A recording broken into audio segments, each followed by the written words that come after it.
Vamos a hablar con una amiga que está en Madrid, ella es economista y se llama Ángeles Sánchez Díez. Ángeles Sánchez Díez es además una da clases en la Universidad Autónoma de Madrid y en lo específico en temas que tienen que ver con la economía mundial, con relaciones económicas internacionales, con situaciones que tienen que ver con el trabajo y la desigualdad, exclusión social, bueno, y tiene una mirada de lo que está pasando con los países que integran la región del Magreb y con los procesos de hambruna que atraviesan los países del Cuerno de África. ¿Qué tal, Ángeles? ¿Cómo te va? Buen día. Buenas tardes para vos en España. Marcelo Aymar te saluda. ¿Cómo estás? Hola, buenos días en Argentina. Bueno, Ángeles, quería comenzar con tu análisis económico y lo mal que lo están pasando estos países del Magreb, del noroeste africano y también los del Cuerno de África, porque más allá de los procesos que han empujado este cambio climático a que tienen sequías en sus territorios, también la guerra y la invasión de Rusia a Ucrania ha generado un aumento en los precios de los alimentos, que tiene que ver en realidad con el precio de los combustibles, procesos inflacionarios en la Unión Europea. Todo esto me imagino que debe ser mucho más complejo para el manejo de las economías de países que ya vienen muy golpeados, como son Marruecos, Túnez, Kenia, bueno, ni hablemos de Somalia, ¿no? Efectivamente, la gran mayoría de los países africanos, sobre todo si nos referimos al norte de África, son importadores netos de alimentos, de cereales, de trigo. Y en gran medida de Rusia y también de Ucrania, lo cual les está afectando directamente. Esta crisis tiene una fuerte repercusión en términos de precios para la subida de los principales alimentos, pero no obstante sí me gustaría puntualizar que el crecimiento de los precios hoy en día es menor que el de la crisis del año 2008-2009. ¿Y eso por qué crees que ha sucedido? ¿Por un manejo mejor de las administraciones de estos países? ¿Porque han tenido algún tipo de para poder paliar alguna medida que tiene que ver con la protección de sus mercados internos? Bueno, el menor crecimiento hoy en día que lo que fue la anterior crisis de los alimentos se puede deber a los distintos factores que generaron el crecimiento de los precios, que en aquel momento hubo un fuerte movimiento especulativo en el mercado de futuros, porque no debemos olvidar que aunque parezca sorprendente, los alimentos cotizan a futuros en mercados internacionales, como una bolsa mundial, por decirlo de alguna forma. Sí. Eso tiene fuertes repercusiones sobre la población. Claro. Por ejemplo, en términos de inflación, y en referencia a algunos de los países que preguntabas, pues ha habido, como en todo el mundo, que voy a hablar Argentina de inflación. Sí, pues, bueno, acá sí, vení y te contamos cómo es. Exactamente. Pues en países como Marruecos, Túnez o Egipto, el crecimiento de los precios de los alimentos y de los transportes, ¿no?, derivado del precio del petróleo y del gas, está muy por encima del general. Me preguntabas que si ha afectado menos a la población. Claro, el Magreb tiene un recuerdo de lo que fueron las primaveras árabes, pues no muy bueno, ¿no? De hecho, países como Libia siguen en guerra 10 años después. Y eso pues ha hecho que los gobiernos pongan en marcha distintos tipos de iniciativas para frenar la subida de los precios a los alimentos a la población. Claro. Por ejemplo, en Egipto, desde marzo del 2022, poco después del inicio de la guerra, hay programas masivos de subvención del pan, por ejemplo. Más de 70 millones de personas se benefician de esas subvenciones. Claro. También no solo encaminado a los temas alimentarios, sino también a evitar protestas sociales que tan duras fueron en el 2012. Ángeles, ¿cómo estás? Andrés Catalini te saluda. Yo te quiero preguntar, porque recién hablaba justamente del acceso a los alimentos, y hay países dentro del Magreb, como por ejemplo lo que sucede en Sahara Occidental, que es un país que viene una disputa territorial desde hace mucho tiempo, ¿no? Con Marruecos y con la participación también de Argelia. Te quiero preguntar, porque leía que, por ejemplo, una persona puede ganar unos 200 euros cada 3 meses en ese tipo de lugares, y un policía, por ejemplo, gana todavía mucho menos. Ahora, una caja de té, por ejemplo, cuesta 20 euros. Lo que te quiero preguntar es, ¿hay ayuda humanitaria para esos países? ¿Alcanza la ayuda que hay? O sea, ¿llega esa ayuda? ¿Y cómo accede la gente a los alimentos en esa zona del Magreb? Claro, en referencia al conflicto del Sáhara, ahí hay como 3 partes, y las 3 partes se benefician de forma distinta. El conflicto en el Sáhara hace que haya un territorio que es pendiente de autodeterminación hoy en día todavía, pero que de facto está administrado, vamos a decir, por Marruecos. Correcto.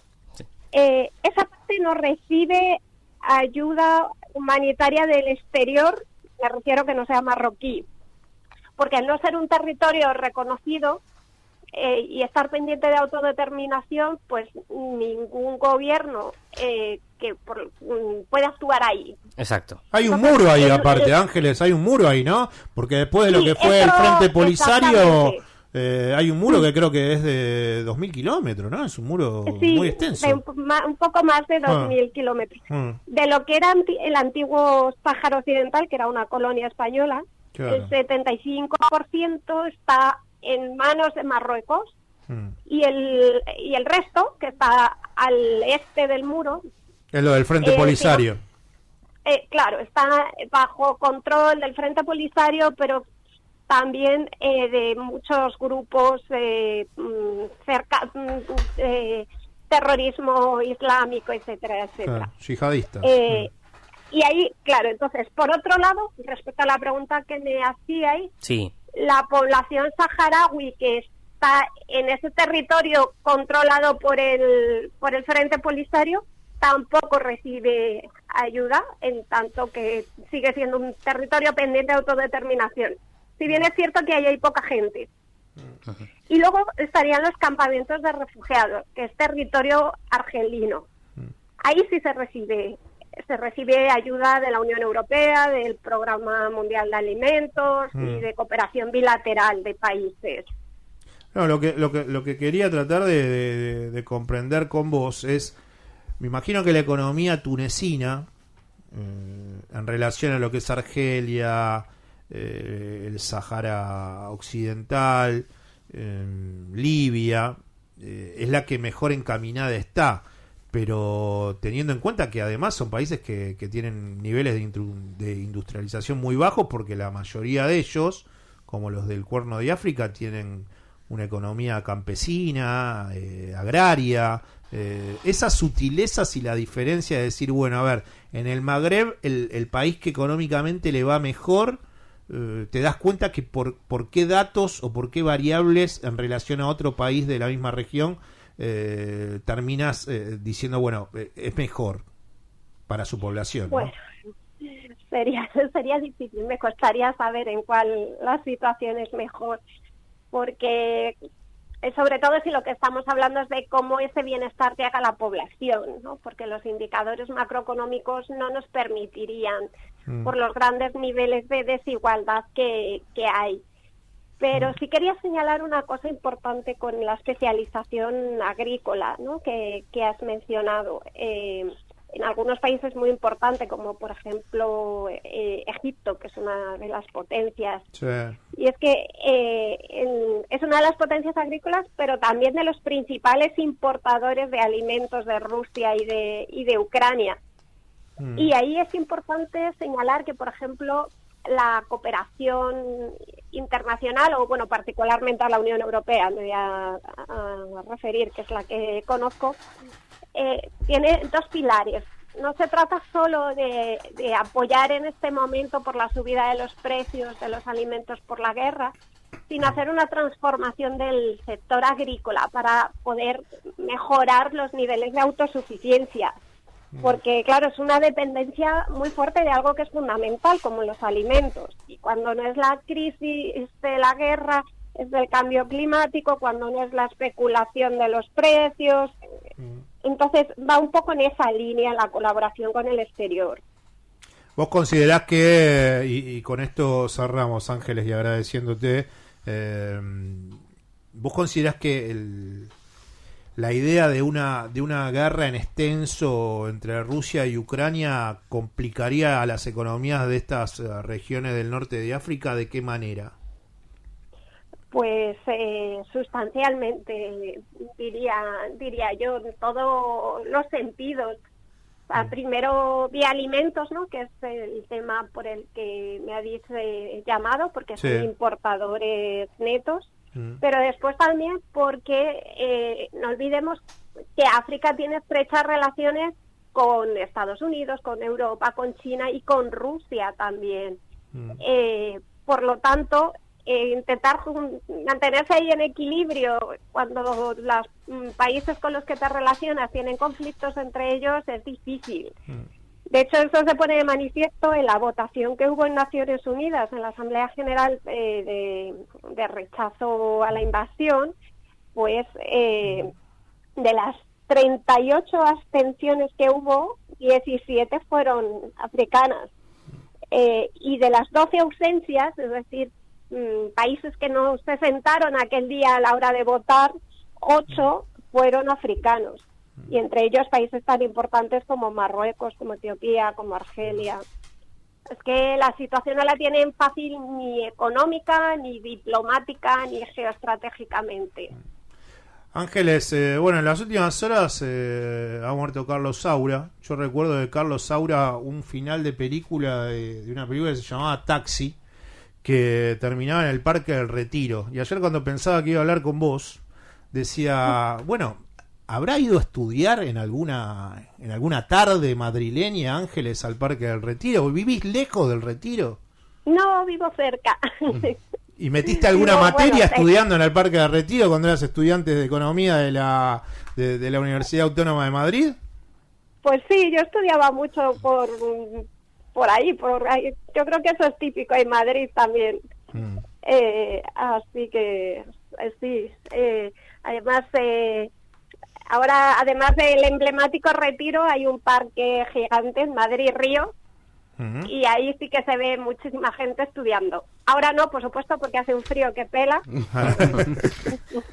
Bueno, Ángeles, queríamos agradecerte. Bueno, estaremos hablando cada tanto para analizar economías de los países del norte de África y también movimientos que tienen que ver con la repercusión de las potencias de la Unión Europea y las definiciones que tienen que ver a veces con sus administraciones y lo que le pegan al resto de los países que no son parte de la Unión Europea. Y mandarte un beso y buen fin de semana.